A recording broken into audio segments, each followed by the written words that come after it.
Hello, children. I am your new teacher, Kelthuzar! Now, in order to assist the Lich King in his domination of Azeroth, you must know Azeroth, feel Azeroth. You must consume Azeroth. Like Earth Grappler here, he is getting a head start. But don't take it that literal. And the best way to know Azeroth is to know its history. Turn to page 394.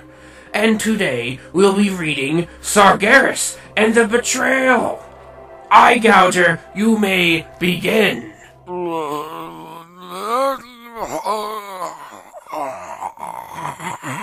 Stop! You're doing it all wrong! If you want something done right, do it yourself! Over time, demonic entities made their way into the Titans' worlds from the twisting nether. Another thing we could put on the list of things we could find in the twisting nether. And the Pantheon elected its greatest warrior, Sargeras, to act as its first line of defense. A noble giant of molten bronze, Sargeras carried out his duties, for countless millennia, seeking out and destroying these demons wherever he could find them. Strangle them, making them his bitch. Over the eons, Sargeras encountered two powerful demonic races, both of which were bent on gaining power and dominance over the physical universe, and let them be known as Democrats and Republicans. Oh sure, when Louis Black says it, it's comedy gold, but when I say it, I get thrown off the deep run tram. The Democrats, the Eredar, an insidious race of devilish sorcerers, used their warlocks' magics to invade and enslave a number of worlds. The indigenous races of those worlds were mutated by the Eredar's malevolent powers and turned into demons themselves. Though Sargeras' nearly limitless powers were more than enough to defeat the vile Eredar, he was greatly troubled by the creature's corruption and all-consuming evil. This is reminding me of a Martin Scorsese movie. Incapable of fathoming such privity, the great Titan began to slip into a brooding depression.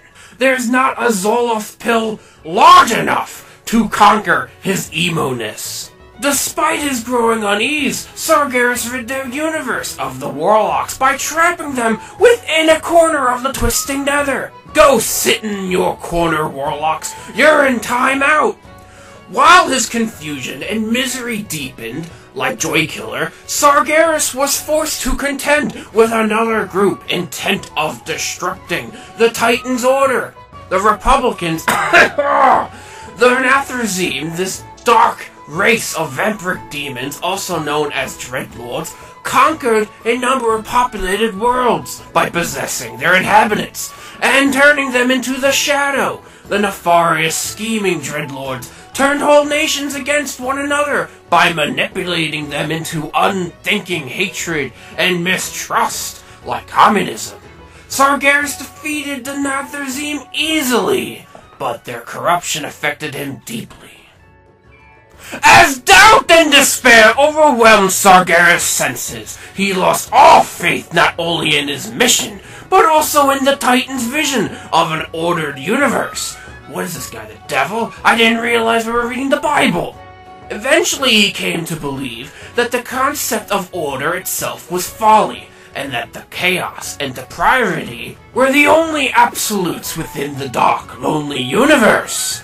His fellow Titans tried to persuade him of his error and calm his raging emotions, but like a little girly man, he disregarded their optimistic beliefs as self-serving delusions, throwing a temper tantrum like an 8-year-old girl that got her cell phone taken away from her. Sargeras set out to find his own place in the universe, and although the Pantheon was sorrowful at his departure, the Titans could have never predicted just how far their lost brother would go. Yes, Titans, he can go all the way.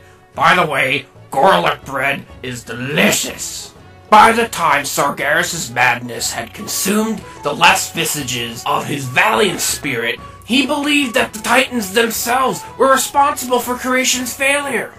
Deciding at last to undo their works throughout the universe, he resolved to form an unstoppable army that would set the physical universe aflame, like the hyenas from Lion King.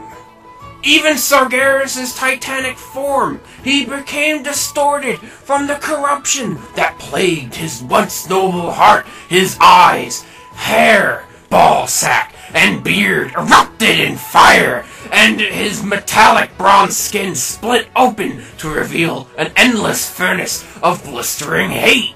No, no, no! From his emotional state from before, I thought we would find sugar, spice, and everything nice!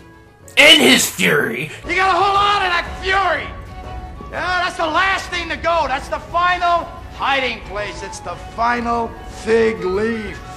Sargeras shattered the prisons of Eridar and the Nathrezim and set the loathsome demons free. These cunning creatures bowed before the Dark Titan's vast rage and offered to serve him in whatever malicious ways they could. Yeah? From the ranks of the powerful Eridar, Sargeras picked 2 champions to command his demonic armies of destruction. Kelthuzar the Deceiver was chosen to seek out the darkest races in the universe and recruit them into Sargeras' rank.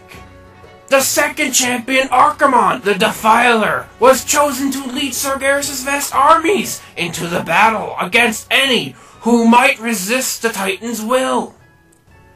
Kelthuzar's first move was to enslave the vampiric dreadlords under his terrible power. Rook 12 to Queen 7! The dreadlords served as his personal agents throughout the universe, and they took pleasure in locating primitive races for their master to corrupt and bring into the fold. First amongst the dreadlords was Tichondrius, the Darkener.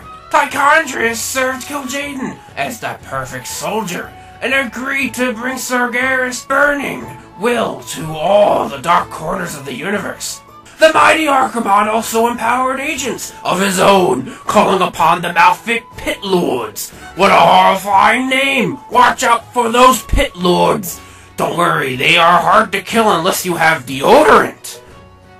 And their barbarous leader, Manaroth the Destructor. Archimon hoped to establish a fighting elite that would scour creation of all life.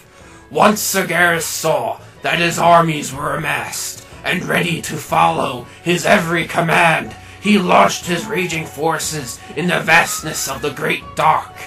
Goosebumps. He referred to his growing army as the Burning Legion. To this date, it is unclear how many worlds they consumed and burned on their unholy, burning crusade across the universe. And that's where babies come from. And that's when I woke up. Freaking crazy. What?